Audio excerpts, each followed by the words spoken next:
And it's time, episode 54 of the Johnny Canuck podcast. That's right. The Canucks may not be winning, but this podcast will be a big win for sure. How you doing, Roy? Pretty good. Yeah, big trade today. I can't wait to get into that. And then also, well, do we actually have to talk about the Vancouver Canucks hockey? Maybe we should just talk about knitting. Maybe that'd be better. Or hobbies that make us smile. Because right now the hobby of watching the Canucks isn't making me smile. I think it'll be cathartic to get everything out that we need to get out. Yeah, I mean, Twitter was off the charts. People are starting to come together. You know, are they? The bitter bros and the betting bros, or whatever they're called. It seems like we're starting to have a unified front. But before we get into hockey, I'm going to tell you something that I discovered recently. And it's a video game snooker. I love snooker. Man, I've never done video game snooker, but I love snooker. So good. Yeah. So like, oh, that's great. So you probably know this, but I grew up with a snooker table. And basically my grandfather was, I don't know, he played competitively and he taught me snooker growing up. So pool's always been, and specifically snooker over billiards, has been something I've just really loved. And somehow I remember one of the first computer games I ever had was some snooker game. And, you know, if you're a high school kid playing snooker, I'm not sure that's the path to popularity. I probably never shared it with anyone. Yeah, me. You are the most popular. Yeah. What? Snooker? Like, hey guys. Can I come over and play? Friday night, little snooker action. Snooker? Is that like making out? No, it's like, anyway. We play with a stick. Yep, exactly. There's little balls. Sorry. There you go. But yeah, I just discovered this. It was on sale on Xbox Live, and I was like, "Oh, snooker, yes!" And it's consuming me. It's kind of like what Fortnite is doing to the young children. Snooker is doing to. There's some game my girls are playing, Find Me or Among Us. That's Among Us. But this snooker game, it's good. It's pretty good. My wife, awesome. My wife was watching me play snooker, and she had this look on her face, like this confused look. She's like, grown man. Are you playing pool on the TV? Like a video game pool? Yeah. Huh. You also watch Star Trek, right? Yeah. Huh. She's just she's discovering, reflecting. She's reflecting on all of her life choices in that moment. Went, wait, what? This guy was cool. He's actually a nerd. This happened. That's right. And so I wanted to ask you, now that I've realized that now that I'm able to embrace my geekiness and be proud of it, because I have kids, and what else do I have to prove, right? What are your nerding out things? Like, how do you nerd out? Nerding out. That's a great question. Well, some might say doing a podcast is nerding out. Everybody's doing podcasts now, so I don't know. It's kind of mainstream. Yeah, I know. Yeah, maybe. I don't know. You know what? I guess I used to be into video games and stuff. Do you know what I really like doing actually with the video games? I don't even really like playing them. So when I got, I used to have a computer game, like on the computer, like in this floppy disk and all that, like old school. Nice. And my favorite were this baseball manager game I had, and a hockey manager. And all you do is build a team. It plays on its own, all of that. I wasn't interested. In fact, the last time I had the NHL game or whatever, I'd play a little bit, but all I would do is simulate the years. And do the trades and stuff. Just me as a manager. Armchair GM, man. That's it. That's all I like doing. And so I love doing stuff. The other kind of other things I like doing, I love creating weird poems or songs for other people for humor purposes. And so I'll do that. I actually like poetry quite a bit. I mean, for the listeners that were listening to the earlier episodes, we used to do like a riff on that's right, the jersey number, which was pretty cool. So I really like doing stuff like that. So I guess that's kind of geeky. I'm nerdy. I don't know. I don't even know what nerdy is anymore because I'm so far beyond it. I have no one to impress because nobody really is impressed by me anymore anyway. So why bother? Why put myself out there? I was impressed with your beard. Yeah, well, it's it's kind of, I grew it by myself, and Good for you. Yeah, I know. I fertilized it and Yeah. harvested. I harvest it every week. You mow it. Yeah. So it just kind of stuck because now I'm kind of afraid to see what I would look like without it. That's why you don't have. I didn't have a beard because I was afraid to see what it would look like, and now I'm looking at it, and I get a lot of compliments on it actually, and of course that builds up my confidence with it. Yeah. And now, you know what? I like looking like I'm in my 40s. When I have it off, I think I look like I don't know. I don't want to look like one of those guys that is trying too hard. I just want to age normally. So I have very gray hair. I've got this beard that's spotty. So I feel like I fit in my age category now. So that's it. That's what I like. That's what I do. But I don't know. As far as other nerdy things, I don't really have any other nerdy things. You know what happened to me this week though is that I found out that people don't trust me. That's what I found out. You just found that out? People don't trust me. And I thought they did. But I'm not talking about trust like, hey, can I trust you to do this very important task and get it done? They trust me to do that stuff. I wouldn't be in the role that I'm in without doing that. Yeah, what they working don't with trust children. Yeah, right? What they don't trust me though is if I have a funny thought and I say it out loud, this would be funny if we did this, and then we talk about it, that I wouldn't actually follow through with it. They don't think I have that ability to stop. They don't think I have that ability to filter and go, you know what, this probably isn't appropriate in the school setting. So I always get this from, and actually I'm getting it from the principal I work with, Claire Sullivan, and I'm actually getting it from my wife. So I'm getting it all day because they both do the same thing. They do this. I say something funny. It's like, oh, anyway, me and this other guy were discussing, we should do this, this, and this. And then my wife's like, Roy, don't do that. What do you do? You are a professional. And I'm like, I'm joking. I'm not going to do it for real, but can I share this funny little conversation I have? What if we did that? Wouldn't it be hilarious? I'm not actually going to do it. Well, I don't know what you're going to do anymore. You say all these wild things. Anyway, so I go to work. I share the exact same story. The difference is the story, like the superintendent of our school district is the principal who I work with, her father. So he was coming to visit. So I said this story, like, it'd be funny if I did this on the morning announcements. And she's like, don't do that. And I'm just like, of course I'm not going to do that. Or here's another example. Yesterday, we had one of our teachers just walking through, and I found out I was going to be reading her reports because it's report card season here. And I said, yes. Oh, lucky you. I'm a stickler when it comes to detail. So these better be good. Otherwise you're going to have a lot of red ink.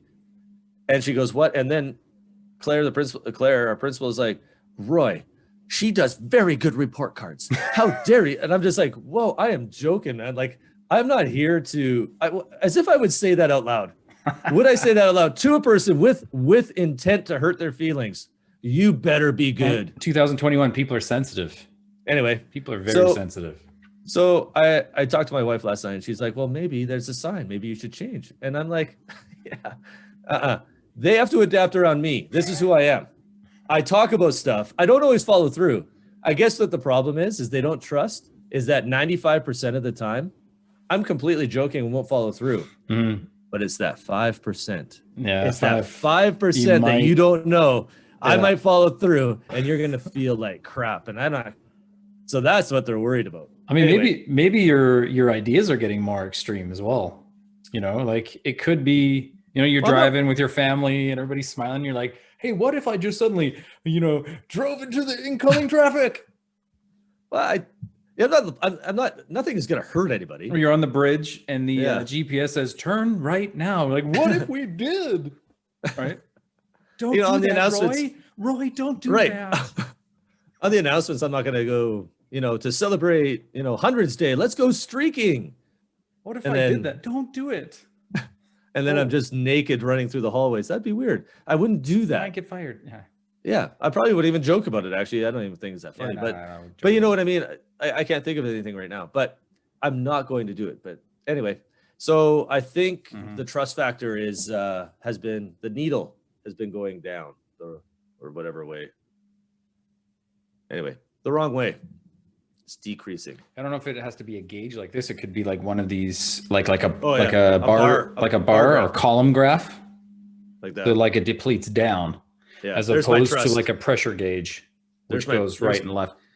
There's my trust. So for the Unlike- listeners, we're both doing Yeah. hand signals showing how the actual gauge would Yeah. go up or down.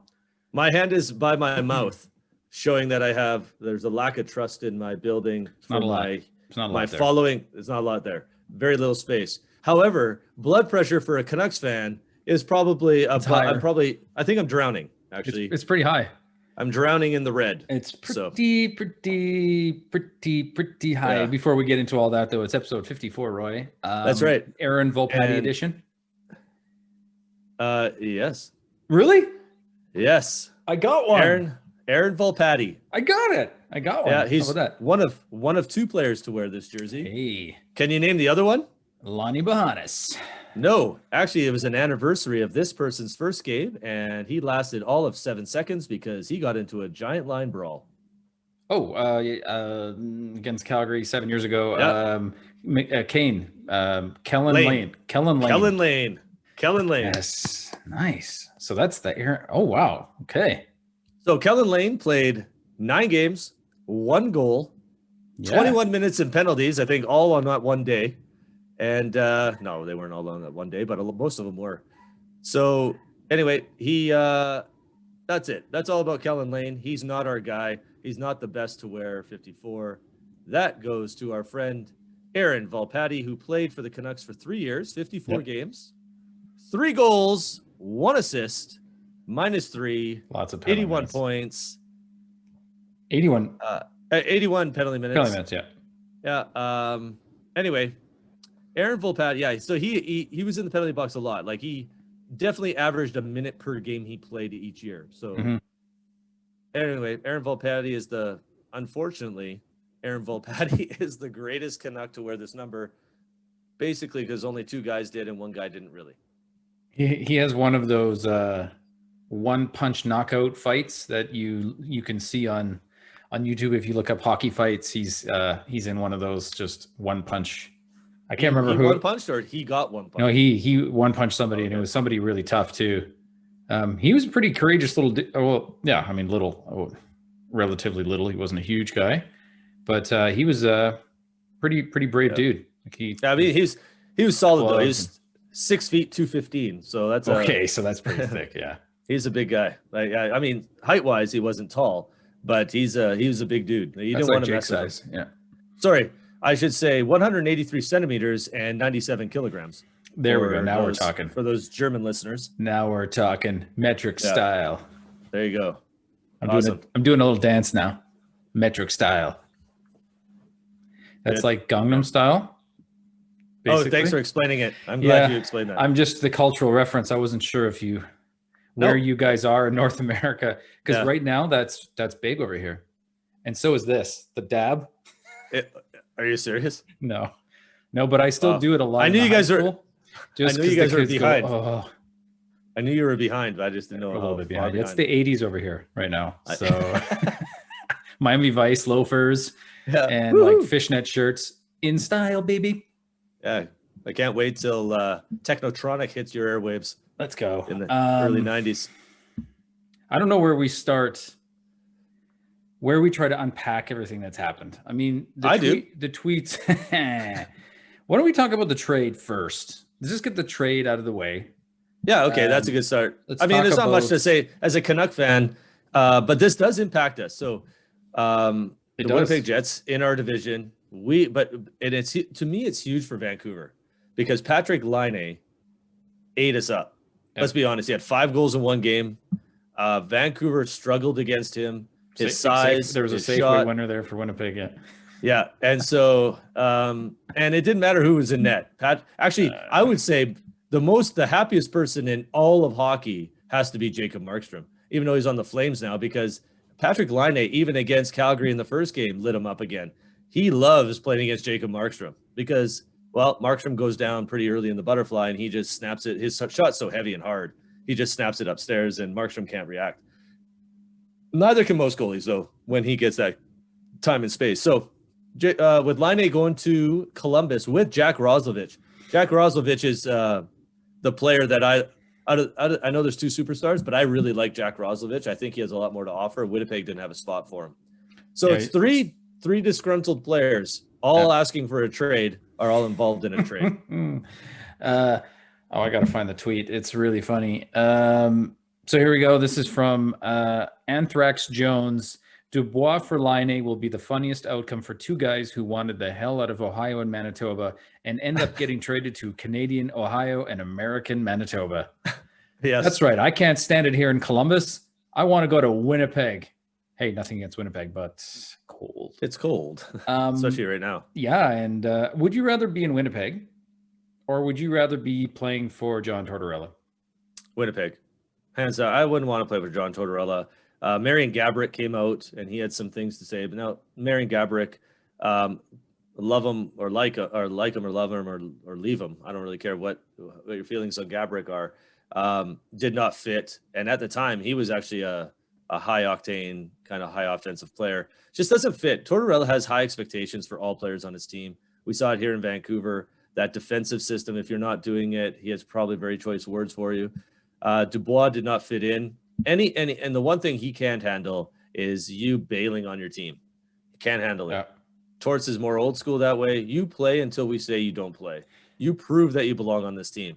And it sounds like not only did he in his play, I mean, the play that he got benched for, pretty obviously he gave up and didn't work very hard to get the puck, and then didn't play again. And I guess he was doing some chirping on the bench. But if you're a teammate of a guy who doesn't want to be there and doesn't really care, and now is showing it in his play, I don't want that guy to play for me either. And I don't want to even talk to that guy. I've played sports where guys just go, I don't care. It's like, well, then don't be here.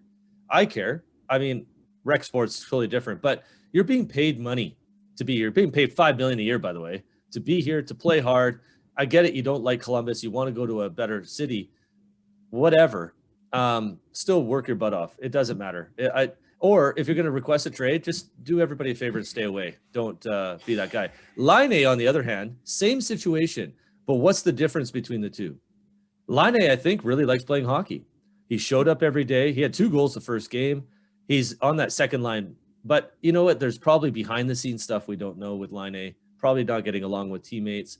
For Winnipeg, it's a good move. For Columbus, it's a good move. They both get young guys. I just don't know how Laine's going to fit with Torts. Roslovic is going to thrive there because Tortorella will love that guy. But Winnipeg getting Dubois, their center ice position is pretty solid now. Scheifele and Dubois, because Brian Little's hurt, so they've solidified that. Stastny becomes your third line. Remember before I said the forward line in Winnipeg, to me, the forward grew as a whole collective was really strong. The best, I rated them the best. Well, now after the trade, I mean, geez, you have a 1A and a 1B. The only other team I can see with a 1A and 1B like that would be actually our Vancouver Canucks. So Toronto.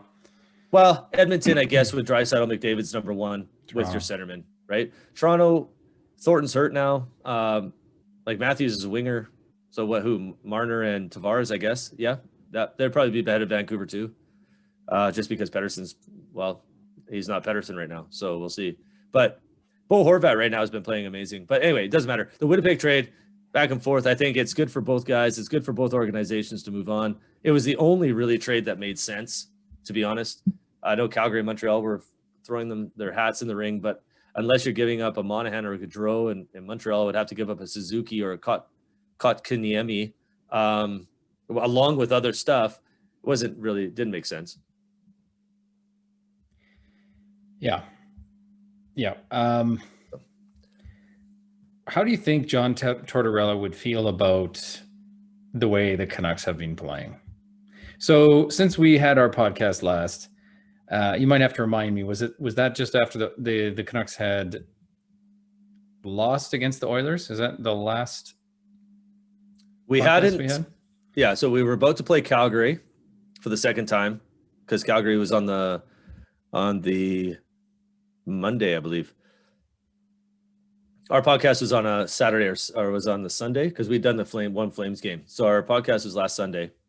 They played the Flames on Monday, then Montreal on Wednesday, Thursday, and then they play Montreal for the third time. Since then, it's gonna be fun. Since then, 3-0 loss against the Flames, then a 5-2 loss against the Flames, which was not a good game. 6-5 overtime win against the Habs.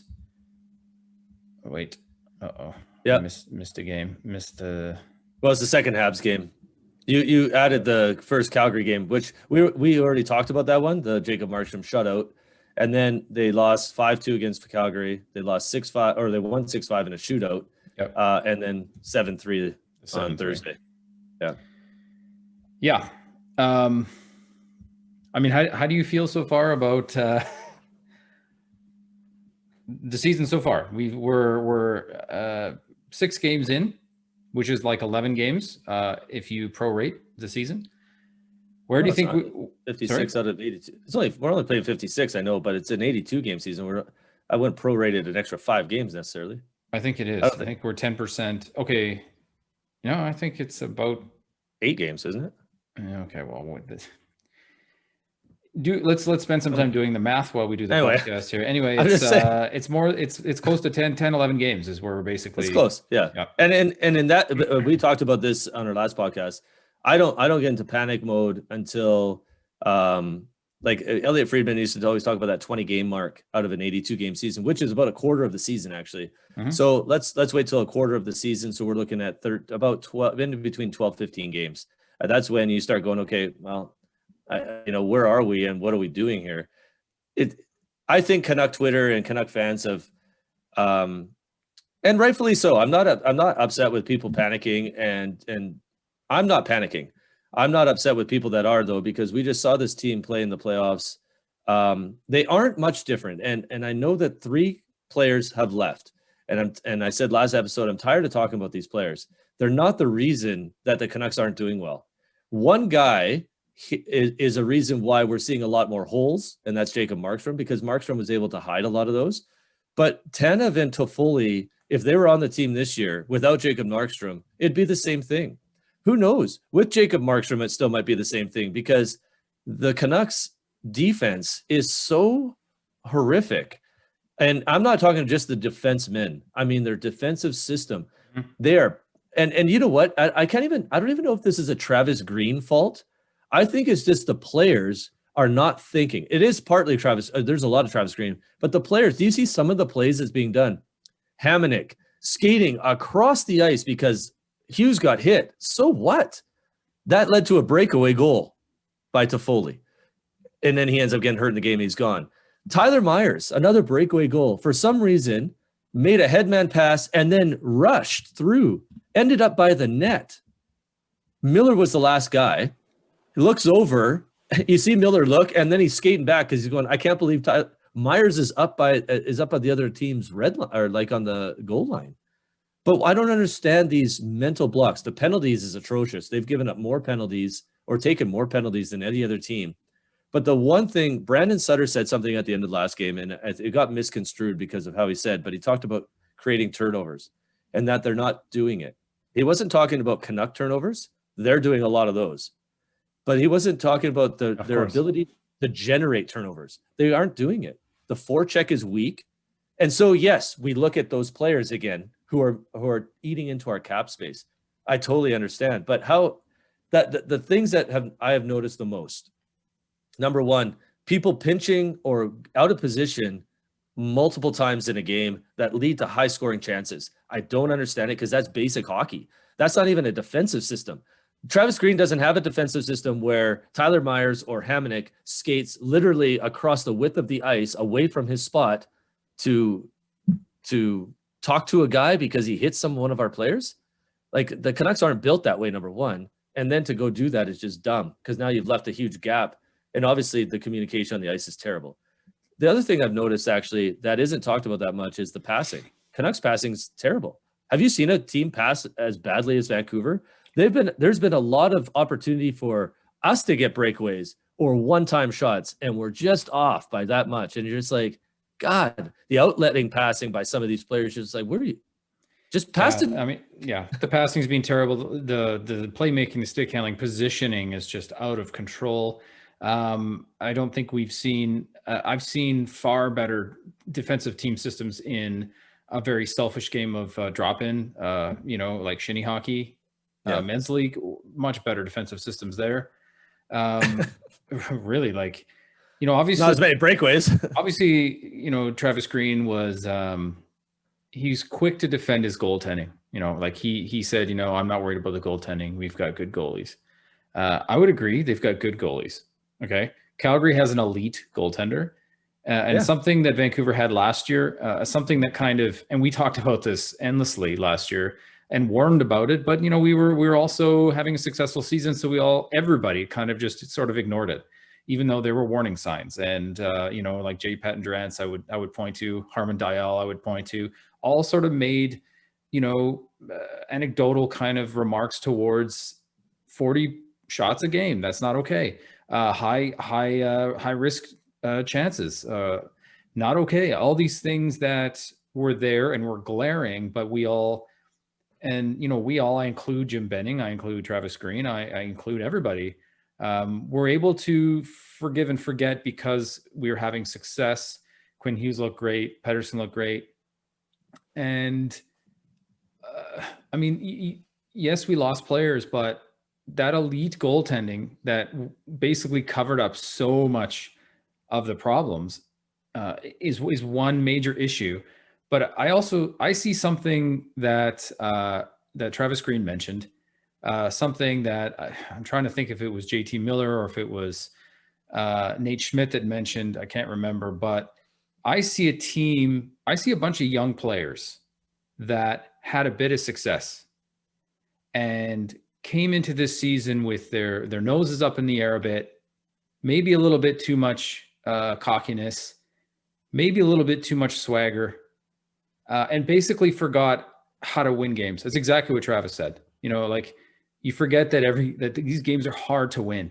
And that's, people say, what's wrong with Petey? What's wrong with Hughes? There's nothing wrong with Bo.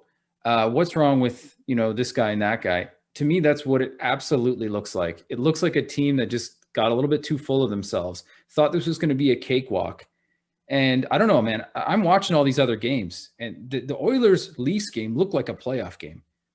And if, the Oilers aren't doing great, but they lost 3-2 to the Leafs the other night. And if the Canucks were in that game, it would have been 8-0, man. Like their game is so far removed from what the other teams are playing like right now. I mean, are you worried about Ottawa? Like, okay, yeah, Ottawa's had some difficulties, but Ottawa comes at you. Mm-hmm. And there aren't a lot of redeeming things we can say about the Vancouver Canucks right now, other than, is Brandon Sutter, okay, other than Bo Horvat, is Brandon Sutter their best player right now? Like, no. The amount of, hey, that fourth line's actually doing okay. The amount of times I've heard that lately doing okay about the fourth line. That's great. Good. I'm glad the fourth line's doing. They're not playing terrible. Brandon Sutter's not second best player. No, and so this is the thing: is Bo Horvat's had a great start. I think JT Miller's actually been really good too. That line is really struggling because of Pettersson. Besser and Miller, when you see them, they're working hard. I'm not saying Pettersson's not working hard, by the way. That's not what I'm saying. I think he's trying, but he's in his head. He's obviously in his head. When he made that pass across, which was the dumbest pass he would never normally make, then he kind of stumbled at the blue line. He put his head down the rest of the way. It wasn't head down to skate and get him. It was head down going, I'm an idiot. I'm stupid. I'm playing bad. Why can't I be better? And that's what players do. So he's in his head right now. Quinn Hughes looked like he had never put on a pair of skates in the first period of that game. I've never seen him stumble, fall. Maybe his edge work had to be redone. But Quinn Hughes in his own end is struggling. Now, having said that, he's playing like 30 minutes a game because of Edler's hurt, Hamannik's hurt. Then poor Jalen Chatfield, by the way, who I thought looked really good for his first game. I thought he was going to be a great addition, actually. I didn't give him enough credit looking like an NHL defenseman. Now, it's only one game, but he's a guy that I wouldn't be fearful of putting in the lineup.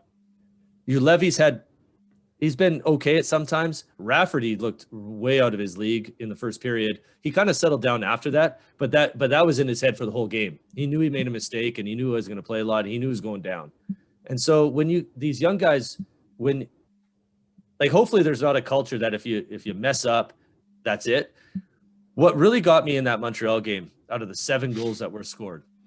Now the Calgary game, lackluster effort.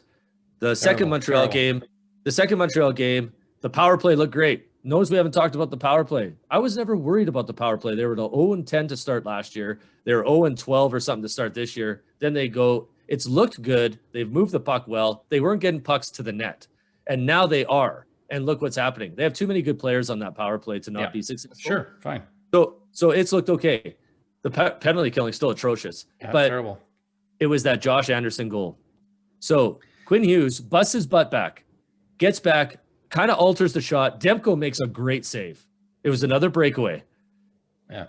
Quinn Hughes looks to Demko and Hughes both do this. They look, the puck's just in the air. And on the replay, you see Gaudette, Virtanen, and there's one other guy, Roussel, just skating as if nothing. And then all of a sudden you see Gaudette put his head down because he realizes Josh Anderson's going to come in. He has to hold his stick like this, measure it, and tap it in. That goal, I would put if I'm Travis Green, that's the only goal I'm showing, because that is a summary of the entire year so far, is that you can't give up on your play no matter what. You have to continue working. That's the piece that is a weird on a Travis Green team. They're giving up. Yeah, there's 2 goals. And part of that, I think, is the kind of the success they had and what they think that they can just do now as a young team without actually having to do it. That one goal that you mentioned, so the no back check, basically, none. Not buying in and doing everything you need to win. And there aren't a lot of players on this team doing that right now, doing whatever needs to be done to win. The second goal is the Toffoli goal. I don't remember which goal it was in the first game where Myers skated across, or was it Hamonic skated across, and then Toffoli was wide open. That was Hamonic. It was Hamonic. Yeah. So, and then he skates in and scores completely alone like that. The amount of 2-on-1s, 2-on-0s, breakaways, complete giveaways. Nate Schmidt on the power play.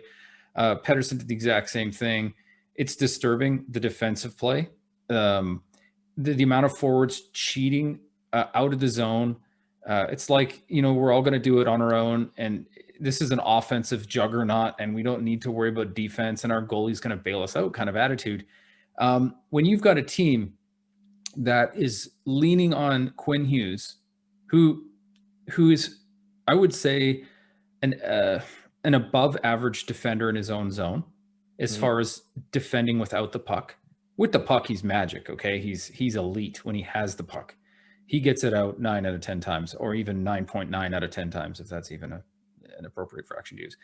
But without the puck, he's not. I don't think he's elite without the puck. There's size issues.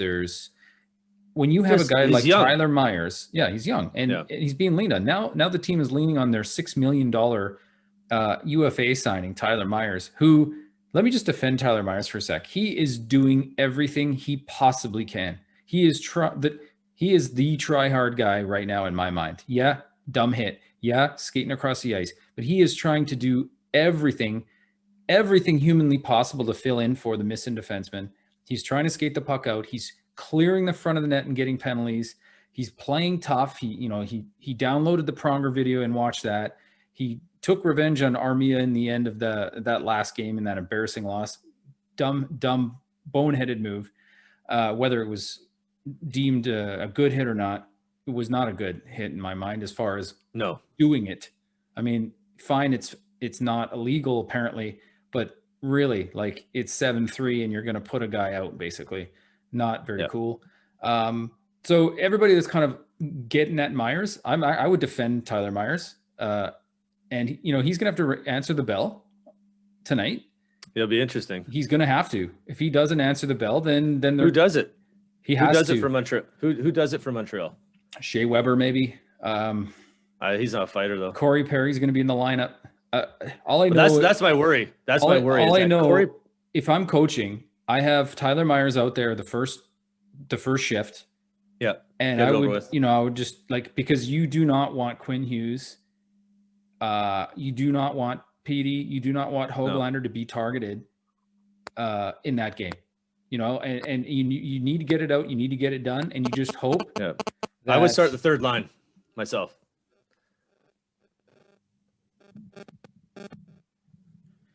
That's what I would do. Yeah. I would start the third line. I would start Gaudette, Virtanen, and this might be a game for McEwen. Actually, it's time to shake things up significantly. Yeah. I mean, the defense is wow. We're gonna have. I mean, hopefully Jordy Ben's going to be in the lineup. He should clear. I don't know if you've heard if he's cleared yet. He should be in the lineup for Rafferty. But now Tyler Myers will still be in the lineup.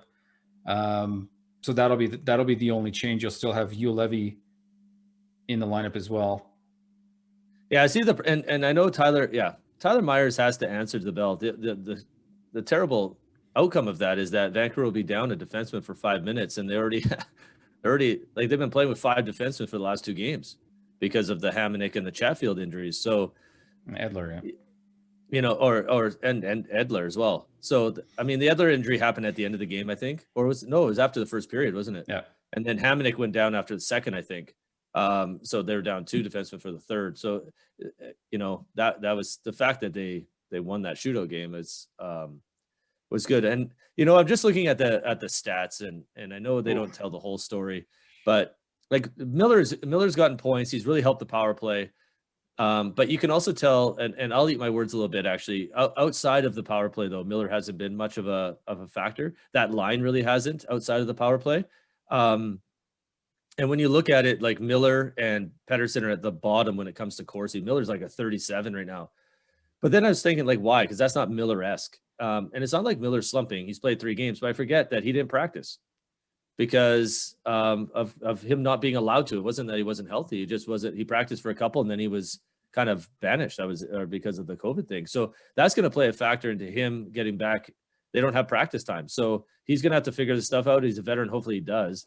Pettersson, I can't explain that top line. The second line I'm really liking, except Pearson. No one's talking about Pearson. What has Pearson done? He has 2 assists somehow. I haven't noticed Pearson. He hasn't scored. But Bo Horvat's driving that line so well.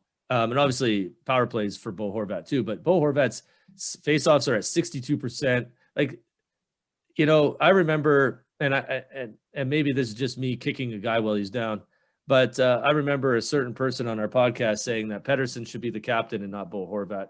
I think Bo Horvat has proven that he deserves to be the captain of this team. Through all of this, which has been horrific, somehow he still has that same level of play every single shift, every single game. And I hope it starts wearing off. I think it's worn off on Höglander because I like how he plays. He plays hard. He's trying. He has 2 points, but he battles every shift. I don't see Höglander giving up either. I like that second line. I think overall they've done all right. But overall, the team has struggled. It's been bad. It's been terrible. They look like they're going to finish about 6th. You know, Antoine Roussel's a great guy. But do you see as a person? Yes. Do you see this now being an opportunity for him to maybe not be in the lineup? Take a seat. Yeah. Yeah. I think right now, Zach McEwen deserves a chance because you can't tell me he played any worse than any of those other guys. And he barely played. Yeah. Like you said, we need a change. Something has to be different. And I'm sorry, I know people are going to sit there and go, "Oh, Louis Eriksson's going to come to the lineup." That's not the change. Mm-hmm. The change has to be something different. And unfortunately, it's not going to be the 4th line because that's the line that actually is overall got the best data and stats. Now, it's all situational too. They're not playing a lot in their own end and all that. It doesn't matter though. They're doing what they have to do. So good for them. Tyler Mott's playing great. And he should be playing great because he slew-footed a couple of our own teammates during camp. So yeah. you better look good out there. But that third line is struggled. It's our first line. At the end of, you know, what really masks things is if a goalie stands on his head for 60 games of the year, that would mask a lot of things. And that's what happened last year, or 50 games, whatever, with Markstrom. The other thing that masks a lot of things is when your best players are your best players. Right. And right now, Vancouver's best players are not, and they have to be. They have to show up. We say the same thing about Pettersson every game. This is the game he scores. This is the game he does this. Pettersson has to, at some point, stop being a whiny little baby on the bench and feeling sorry for himself. That's because that's what's happening right now. He's feeling sorry for himself, And he starts to start going, you know what? Just put my head down, work hard. When he does that, he's one of the best players in the league at both ends of the ice. So that's what he has to start doing. He's in his head about his shot. He's in his head about his points. Don't get me wrong. Canuck Twitter hasn't done much except load things on his back constantly because some guys are like, Pettersson's not the best, blah, blah, blah. And then other people are like, but it's Pettersson. He's our best player. Pettersson is the Canucks' best player. He's in a slump. Everybody goes through him. It's how you get out of it and what you do during it that makes you and defines you as the player. And right now, Quinn Hughes is doing things, contributing. Pettersson is not. I mean, my take is really simple here. And because all I've heard is talk and criticism. I don't even know if it's criticism. It's just talk, really, because everybody kind of protects Quinn and Petey. But it's all basically about their lack of production. And that this team needs those two to go to be successful. And I really haven't engaged in any of that. And I haven't even thought about it that way because to me, it's so unfair that these two guys are not insulated in any way other than with Bo Horvat to be allowed to be the young players they are. And I think that's part of the reason why people now are kind of, not too happy with how this team's being put together. You've got your bottom six, you look at the fourth line and the money that's invested in that line. These guys are trying, but they're giving you what they can give you. There's not much more. Brandon Sutter scored an insane goal. Yeah, it was great. When he cut to the middle and went at the backhand and put it top corner. I mean, Brandon Sutter once in every 4 years will score you one of those.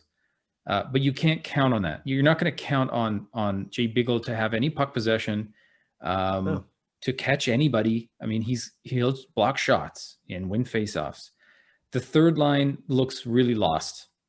Okay, Jake has moments where he skates around with the puck and controls the puck, but the third line is not bringing anything.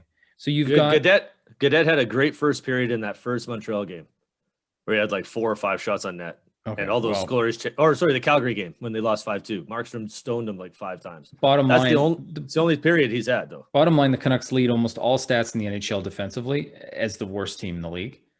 They are, though. I know. That's why.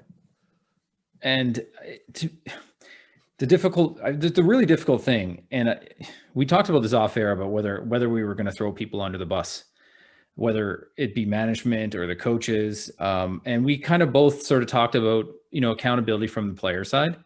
And yes, the players need to be better. Okay. So the players need to be better. Just like when they played Vegas, they bought in, they all collapsed down low. They blocked shots. They did what they had to do to keep their heads above. Well, they were badly outshot, but they still were competitive. They're not competitive right now. And that has to change because, if we have an owner that is married to a GM because of the situation that the way that relationship is, we're going to have to just deal with that. Right. Like there, you can have a tweet like this, which says Raja Shurgill at Shure_Raja. If there were fans in the stands, would there be chance to rid the GM at Rogers Arena like we've heard before? If you remember Mike Gillis, the Mike Gillis rants, that eventually he was fired. I think so. Very soon after.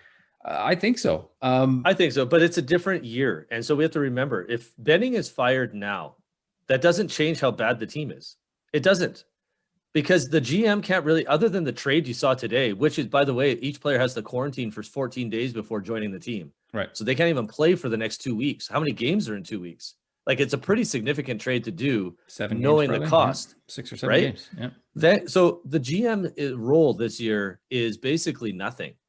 So the trade deadline is going to have a date, but it's actually going to be 2 weeks before that, because so that you can actually have the guy play. Right. So, or if you do, or it might just be Canadian trades, because then it's only 7 days or something like that. But anyway, the thing is, the GM, the role, like if we fire Benning now, it doesn't make a difference if you fire him now or if you fire him at the end of the year, because his role on here, he's made the team. This is the team.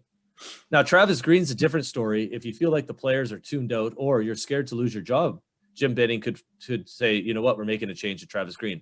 I don't think Travis Green is the problem. I've never thought Travis Green was the problem. We've always talked about that the money is going to the wrong areas on this team. Does Jim Benning at the end of the year, if this is the year we end up having, deserve to be fired? Yes. He hasn't done enough. He's crippled the team in many ways. I would support it. Right now, it's not going to make a difference. Don't fire the GM now. Don't make a headline just for the sake of making a headline. Just let's power through this. It's 6 games so far. Talk to me in 6 more games. If we're still here, we got to do some significant things. That means you're going to have to make some trades. Things are starting to heat up in Vancouver, and when that starts, I mean, you know what the market's like, and if Canucks are in tough against Montreal, we're hoping they're going to bounce back and have a big bounce back game, but the way things look, that probably won't happen. How they play against Ottawa, and if Ottawa comes into town and really kind of, if Ottawa takes 2 of those 3 games and the Canucks don't look good, the heat level is going to be high. Yes. And I think the Canucks still have that sort of, there's that, the players aren't playing is for the first issue, right? Like they are not playing good team defense. They are not back checking and doing all the little things they need to do. Louis Eriksson reference. And that sort of kind of has to happen first, I think, before, and again, players can get coaches fired by not buying into a defensive system. That can happen. Are the Canucks actually playing an appropriate system for the team that they have? I don't know. I don't think so. I think from last year, we saw that this kind of run, gun, and aggressive, Western style game only worked because our top players were so deadly, and Jacob Markstrom could stop 2-on-1s like it was nobody's business. That's changed. And, they've got, I only want to use this young defense or these injuries as an excuse because they haven't been the issue. They haven't been the problem. It's been the veteran players, and it's been our young elite players that, just aren't playing well. And so I don't know if that buys Travis Green a bit of time, but Travis Green, after that last game, which was probably one of the worst games I can remember. I'm trying to think of a worse game. I can't think of it. I know there was an 8-1 game or something. Was it last year or the year before? That was pretty bad, but this is one of the worst games I can remember. He was not protecting his players on the podium.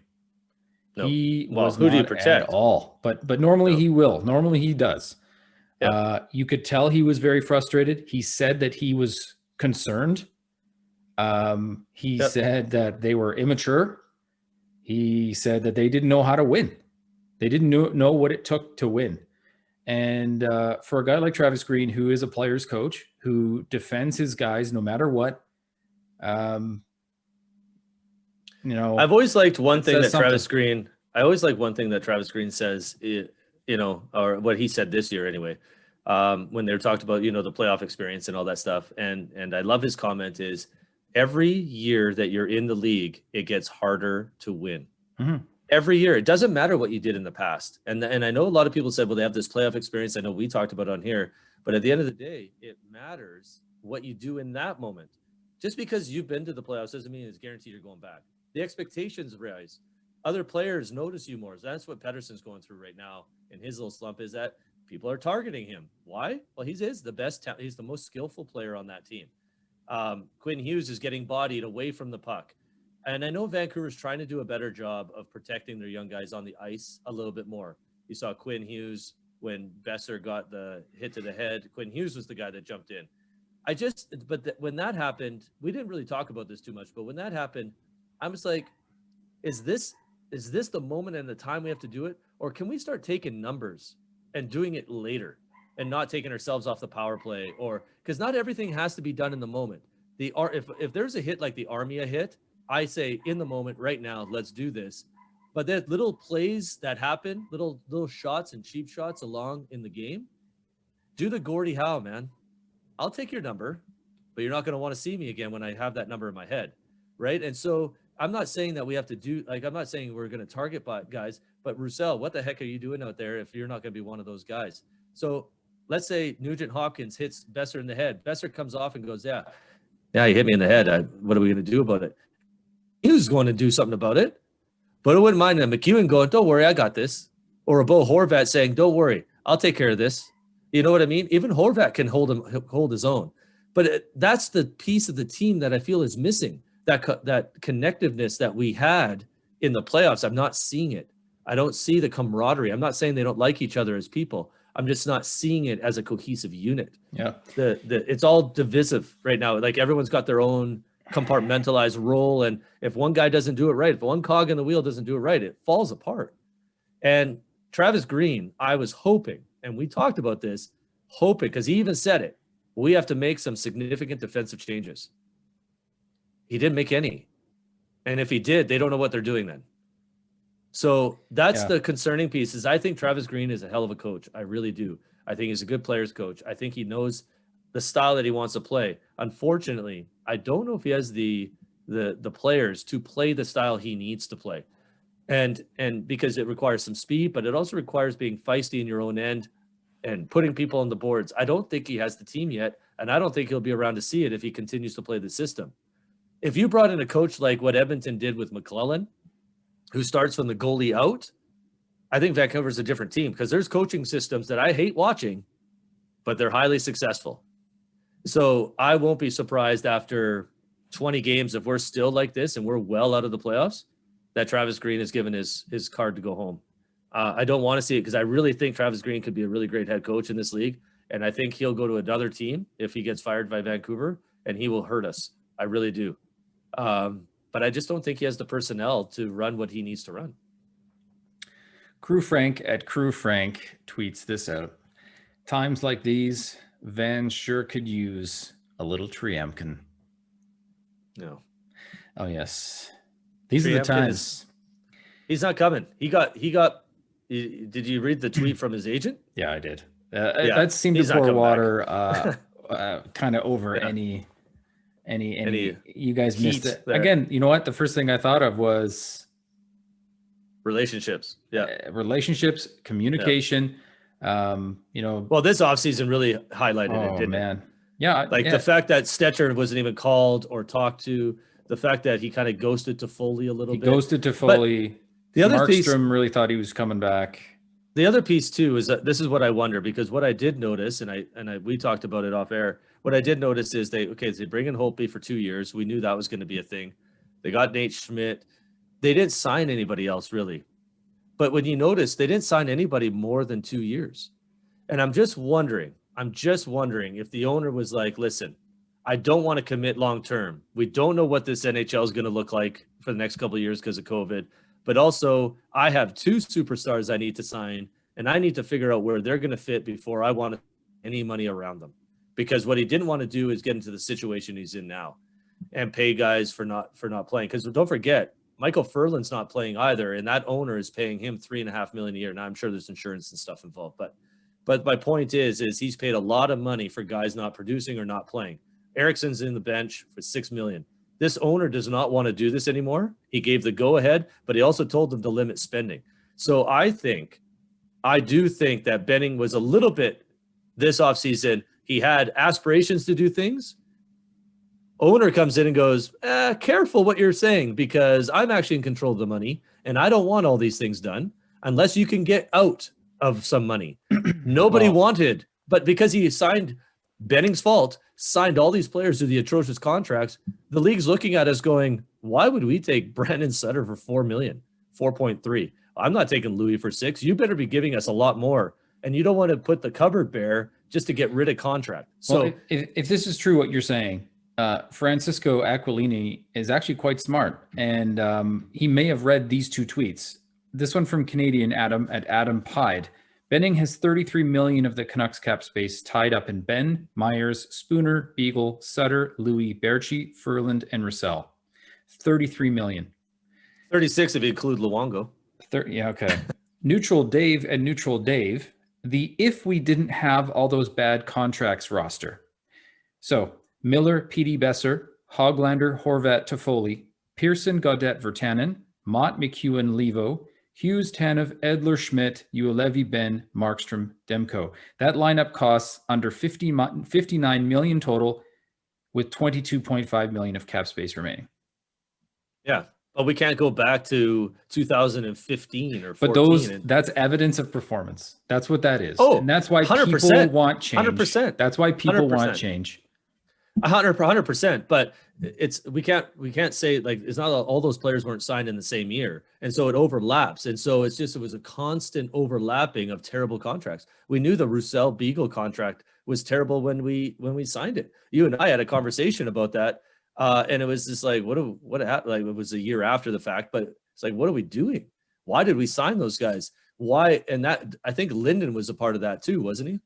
So the thing is they thought that we had this youth coming. We needed experience to help them along the way. And you know who ruined that for everybody was the Edmonton Oilers. So then they get these guys, but you're right. They do need experience, but not fourth lines. They need guys that can filter in the top. That's why the Miller trade was so good. I do think Miller's been a good mentor during this for Pettersson. He's come out a couple times in interviews and said he's our best player. He's just we gotta keep going. We gotta help him. He's our best player. He'll get through this. I've heard him say that a couple times. So, I don't hear as many people, as many players on the team defending Hughes. I think Schmidt is a couple times saying how great he is and he's just in awe of his talent, but nothing saying that we got to be better and help these young guys, because Besser's still a young guy too. Hoglander's super young. Horvat's kind of helped him, but there should be a guy on every line. And that's why I don't like Roussel, because I don't think he's that guy on any line. Who's helping Gaudette and Virtanen? I know Virtanen is not really as young as, but he still plays like he's a rookie. So who's helping that line? That's where Sutter should be helping. Say, hey guys, you got to do this. That's what Miller did with Virtanen last year. If you'll remember, talking to him on the bench, telling him where to be. I don't seeing that. I'm not saying it's not happening, but I'm not seeing it. Fans just want something to cheer for. And right now there's nothing. Yeah. Yeah. And it doesn't look like things are going to get better soon.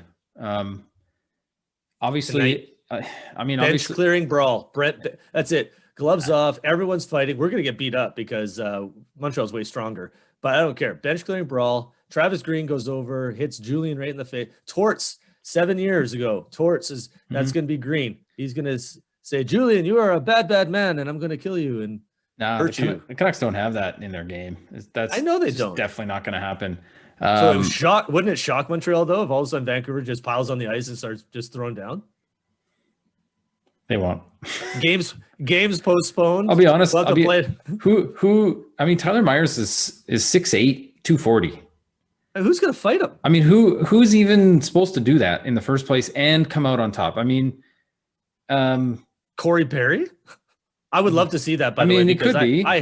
I cannot stand Corey Perry. That my fear actually for tonight is that Corey Perry's in the lineup and gets a hat trick. No, he's notorious for cheap shotting guys below the waist. Like I'm not talking about below the belt, knees. The Canucks are going to have to keep their heads up. No pun intended. I mean, absolutely. After that hit, yeah. I mean, just imagine. There's been lots of debate going back and forth. We're up against the clock here, Roy, but there was lots of debate going back and forth. A few of the diehard, passionate Canuck and old school hockey guys are saying, clean hit, get over it. It's hockey. It's not predatory. I think it was predatory. I think it absolutely was predatory. You got a guy skating predatory? Out of his position who clearly sees the guy's got his head down and he's much smaller, and you try to put him into next week. Now it is a contact sport. He could have kind of bent over and given him more of a hip check. That was a frustration one on Myers, and he had an opportunity and he took it. But to say a hit's not predatory, then you're not hitting a guy. You're accidentally falling into a guy. You mean to do every hit that you do. I think predatory means like intent to injure. You're right. Oh, I don't think he was trying to injure him. I think he was frustrated and said, I'm going to put this guy on his butt. He just sculled us for 4 points the night before, or was it that night? Actually, he had 4 points that night. And so I'm going to put him on his butt because I'm sick and tired of this army at just killing us. and being one of the league leaders of points now because he got to play Vancouver. And Myers had been in the box all game. So I think he was they're losing 7-3 and he did it. And guess what? He made him pay. Do you think player safety because I think he should have been suspended, to be honest. I thought for sure one game. I'm surprised. I'm surprised it wasn't one game. Just so that nothing happened this game. That was sort of my because right. Claude Julien, the player was still walking down the tunnel, and Claude Julien had already announced he had a concussion, which I was like, oh, doesn't it take slightly longer to diagnose brain injury? But Claude Julien, you know how he is. And hey, I'm not taking away that it's very possible that Armia has a concussion. I mean, it didn't look good, and he changed direction. Suddenly, inertia is a bitch. But do you think that player safety gave the Canucks a pass here just because of, first of all, how they're playing and what it's going to do to them defensively? No. You don't think they looked at it all? You think they literally just looked at it slow-mo and said, this is a chest hit that ends up going up into, based on his size. Yeah, I do. I think they gave Tyler Myers the benefit of the doubt for being 6'8". It's not his. If it was Chara doing the same thing, there wouldn't have been a penalty either. And we would have said there it's because it's Zdeno Chara. I think, or a suspension, sorry. I think that they looked at it and went, well, he basically hits him in the shoulder chest area. And because of Tyler Myers' size, he also hits him in the head. The problem I had with it is that he wasn't looking in the direction. So it was against a defensive player. And those are the hits we're trying to get out of the game. Yeah. To me, it's no different if a guy was looking at his pass, then turns and gets nailed in the chest. It's the whiplash that gives you the concussion. You don't have to get hit in the head always to get a concussion. That whiplash effect can create one, hitting the ice, all of that stuff. And so it's a defensive player. To me, it is a suspension. How many games? I know some people are saying 10 to 15. No, I definitely 1, maybe 3 at the, maybe, I don't even know if they go 4, but definitely 1. And I definitely would have done a minimum of 1 so that they didn't have to deal with anything tonight. Mm-hmm. What is going to happen tonight? I don't know. The lucky part is Vancouver doesn't have anybody unless they bring in a Zach McEwen. And if you don't bring in a Zach McEwen, you're stupid, because this is the night that he should be playing, because you're going to need him tonight, because Corey Perry is going to be running around if you don't. Don't bring in Louis Eriksson tonight. Bring in Zach McEwen. We might see Louis Eriksson. But bring in Zach McEwen. It'll be quite telling how the Canucks sort of where they stand with Louis if he's not going to get into the lineup, where it looks like they need defensive stability more than anything. I just want to quickly again defend Tyler Myers a little bit because of the piling on that's going on. Something that Canucks fans, me included, have been hoping and wanting for so long is for this team to have a bit more toughness, a bit more, being hard to play against, having that defenseman that clears the front of the net. And we a couple boneheaded decisions. I do not think the Suzuki interference was a penalty. You're clearing the front of the net. I think the Canucks are getting they're really getting nailed for clearing the front of the net, where normally that is not necessarily a penalty. Yes, Myers has taken a lot of penalties, but he's, you can't fault the guy for trying to do all those things and try to add a little bit of intimidation on the back end. I'm not condoning the dumb plays and the bad defensive positioning. I'm not. But I'm saying I want to have a guy like Chara or Pronger on our team in front of our net, making it difficult to go there, because for how many years have we seen guys with impudence go into our crease, into fly by, hang around, Kachuk sitting there hanging out. At least now we have a guy that will say, no, you can't just hang out by our goal, chewing your mouth guard and basically telling everybody, hey, we can hang out here. This is our space. So, I feel for the guy, because the effort he's putting in is there. He has some passion. Okay. He was one of the only guys at the end of that game that looked really embarrassed, that was not willing to go without a fight. Was that the fight I was hoping? No. But nobody else really seemed embarrassed after that game. And if I was in that game, I would have already gotten the 10-minute misconduct long before game misconduct for being an idiot. So I want to see more pushback in this next game. I think it's absolutely key for them to clean up, to salvage the season. They have to change their intensity levels. They have to start approaching these games as, I mean, I think they do have to hit the panic button a bit. I think the players need to hit the panic players button. do. Yeah. I'm not with you on Tyler Myers. I think, yeah, okay, it's nice to see him do some physical things, but he's taking minor penalties for tripping and other stuff like that. Like he's really handcuffing the team in many ways. His positioning has been horrific. He's one of the worst defenders on the team, and he's a defenseman. I know he's a veteran, and I know we have to play him because we have too many rookies in the lineup. And he's done some good things on the PK that I've really liked. His stick is active. He's done some things like that, but he's not an intelligent defenseman. And for someone his size, yes, it's nice to see him get a little bit more physical now, but that's also not his game. His game is not that physicality piece. So we need somebody else. We need another player that could, and we just don't have that guy. We've never got that guy. We haven't had that guy for a long time. Like when the Canucks were successful, we had the BXs. We had Matthias Olin, baby. We had those guys that, Sammy you know Salo. what, you're going to come in here and we're going to, clear you out and all those things. Quinn Hughes isn't going to do it. Hamonic, I hope, was going to do it, and it's just he's hurt, so it's not much you can do. Edler does it occasionally, but he's getting long in the tooth now. We need some youth that does that.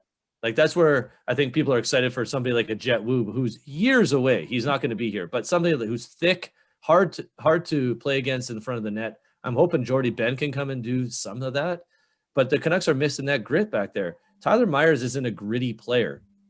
Tyler Myers tries to be, and he's trying to be that guy, but it's actually not his nature. He's a gentle giant by nature. But yeah. The issue is the Canucks are in a position where players, he, for example, is trying to do way more than he should have to be trying to do. Exactly. He's trying to do everything at every part of the ice. He is in complete like chaos mode, trying to be physical, have the response, stick up for this guy, skate over there. He's trying to skate the puck out of the zone. He's actually they're shorthanded. On the power play now, and they're shorthanded. I mean, and that's going to happen. They're shorthanded. I mean, losing the defenseman they've lost.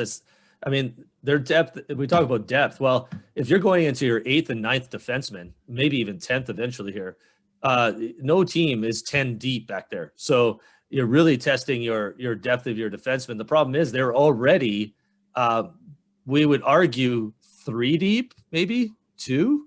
You know what I mean? Like 2 solid defenders, some pieces after that. And we talked about that at the beginning of the year, is that our defense on paper was the weak link. And then when you're going now bringing in Rafferty and Shaylin Chatfield, and these are regulars now, Yolevi, all at once, we're like, yeah, it's nice to see the youth. This is a little quick for us, though. We're hoping to gradually get him in there. And at the time, Yolevi was only playing 10 minutes a game. They're really sheltering him. Now he has to play more. It's kind of Baptist by fire. But anyway, I think that, yes, he's had to do a lot more than what he was initially intended for. He was a third line or third pairing defenseman, and now he's basically number 1 and playing 30 minutes. Like someone told me he was in the box for 11 minutes that game and on the ice for 27 or something like that. So that's like 38 minutes connected to Myers of that game. That's a lot. So that's what we're going to see, though. We're going to see Myers, Schmidt, Hughes play like 30 minutes a game because of, well, hopefully not tonight because we have Jordy Ben. But remember, Jordy Ben's first game, and he didn't play any practice. So we're just going to basically throwing a pair of skates on a guy that hasn't played all year. So I don't know. It doesn't look like it's going to get better. Yes, I applaud Myers' effort. I will applaud that. But his skill is just so far below $6 million a year that it's really hard to. At least he's getting points this year. I'm happy about that. He has 4 points in 6 games. That's kind of more. That's more of what he does. It's still early in the season. 6 games. 6 games for the Canucks. Not 60. They're 6th in the North with 4 points. Ottawa is 1 point behind with 3. They only played 3 games. Ottawa has 2 games in hand. Oh, is it 2? Yeah. Montreal is tied for first. And if Montreal wins, move into first place in the North Division. And if Ottawa wins their next game against Winnipeg, Vancouver will be last. And Ottawa will still have another game in hand. Yeah. If that situation occurs, we might see. I mean, I don't know. I mean, it could be that they do nothing and they just sit on their hands and just let the season play out. Bring on Luke Hughes. But yeah, but my feeling is that something might happen. I don't think it'll happen until I think the heat and the fire that will start up in the media and the fan base, unless Jim Benning comes out and says, you know what, we're gonna do a. There's such a disconnect right now with the fans, though, right? Well, because Jim Benning's not talking. There's nothing going on. Like, we're not seeing. Well, not only that, but they're not there at the games. They're not seeing it on a regular basis. And if they don't open Twitter, they're not seeing it. And guess what? Jim Benning's not opening Twitter. He doesn't care. And so I don't know if that pressure. This is what I think. They're going to finish their home stand. When they go, they're doing an East Coast trip. After that East Coast trip, let's see where they're at. Then I think moves have to be made. I agree. If the same hockey is being played, hopefully they figure their stuff out and start playing actual hockey, because what I'm watching right now is a waste of my 3 hours that I'm so looking forward. As a fan, it's really hard to watch what they're doing. They have to be better, just as a team, as a whole unit. I'm happy with a couple players. I'm a huge Bo Horvat fan, and I'm really happy for him. But he'll be the first guy to tell you he could care less about 7 points, 5 goals, 62%. He wants to win, and all of them want to win. And so until we start seeing the effort that they want to win, it's really hard to watch them. Yeah, but we're dedicated. We're passionate. We're going to be there. We're going to be doing podcasts. We've got 54 in the can.